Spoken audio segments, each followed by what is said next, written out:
So ayan po mga kadigma, yung tungkol pala po doon sa post natin doon sa isang Facebook group na kung saan ay nagpost tayo doon ng picture natin na nagkakabit nitong marble natin na gamit yung 3/4 na plywood.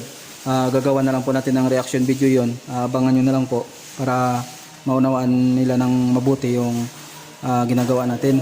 Next video natin, yun ang gagawin natin at i-demo natin sa nila at ipapaliwanag ng gusto kung ano po yung dahilan kung bakit kinabit natin yung 3/4 na plywood na yon. Kasi yung iba po na comments doon ay nakakatuwa at yung iba ay malayo naman dun sa dapat na sagot niya. So maraming salamat po dun sa mga nag-comments at naisip natin na kahit simple lang po yung ginagawa natin na basic eh marami pong hindi nakakalam. So gagawan po natin yun ng reaction video para matuwid po natin yung mga maling akala nila para at least kahit pa paano makatulong tayo sa kanila yung tamang kalaman na mai-share natin sa kanila. So abangan nyo na lang po yung mga kadigma. Yeah. Team 17. Damn. So ayan po mga kadigma, isang mapagpalang araw po muli sa inyo. Welcome po sa aming site. Araw po, continuation muna tayo ng marble installation natin. Papunta na tayo doon para clear na natin ito. So hintayin na lang natin yung magiging border niyan, yung gilid niya na to. Ayan. So pinasubrahan na natin para dito na lang natin katingin itong mga kadigma. So pipitikan natin to hanggang doon para tuwid yung pagkakatabas niya. So ayan po, clear lang po natin mga kadigma. Nasa pala natin doon sa first upload natin, doon sa part 1 na andito po tayo mag-uumpisa ng marble natin.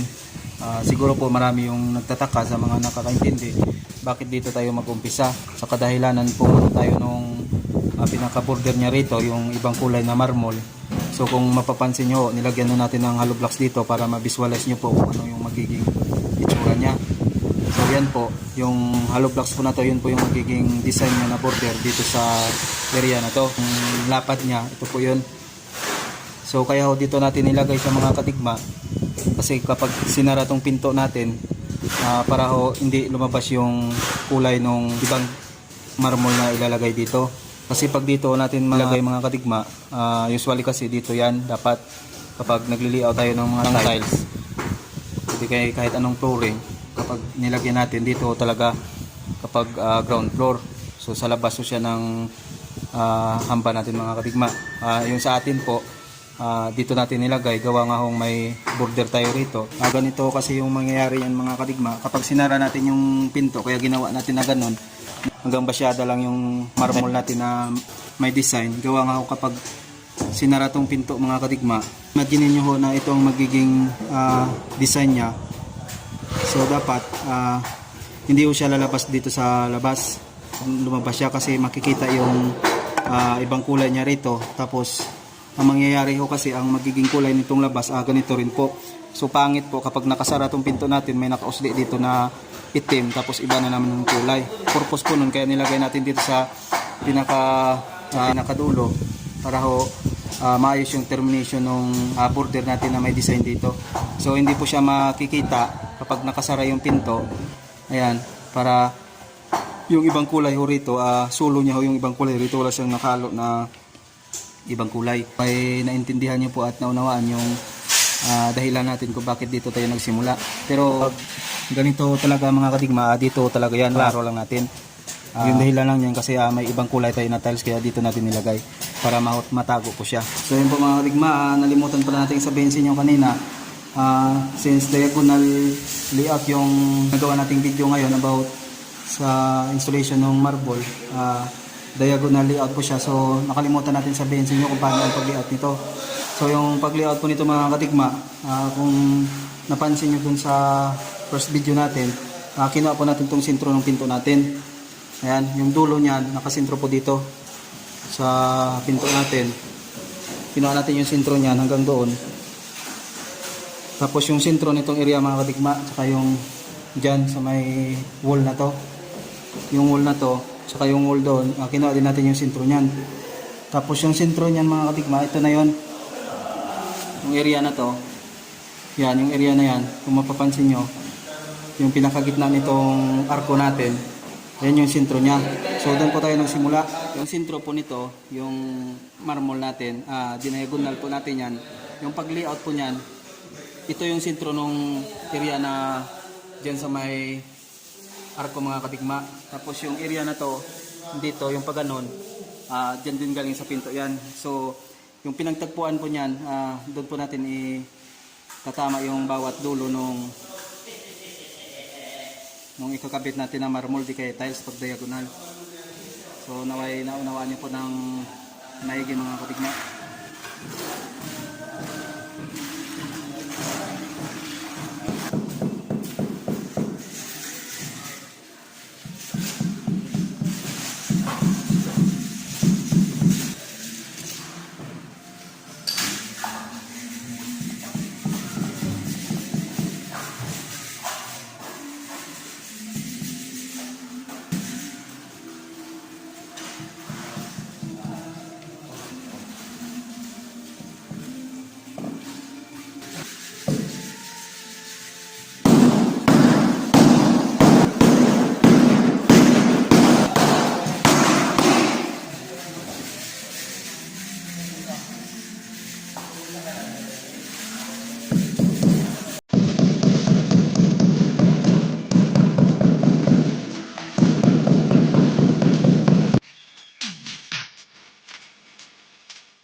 Tayo po mga kadigma, alas 3 na.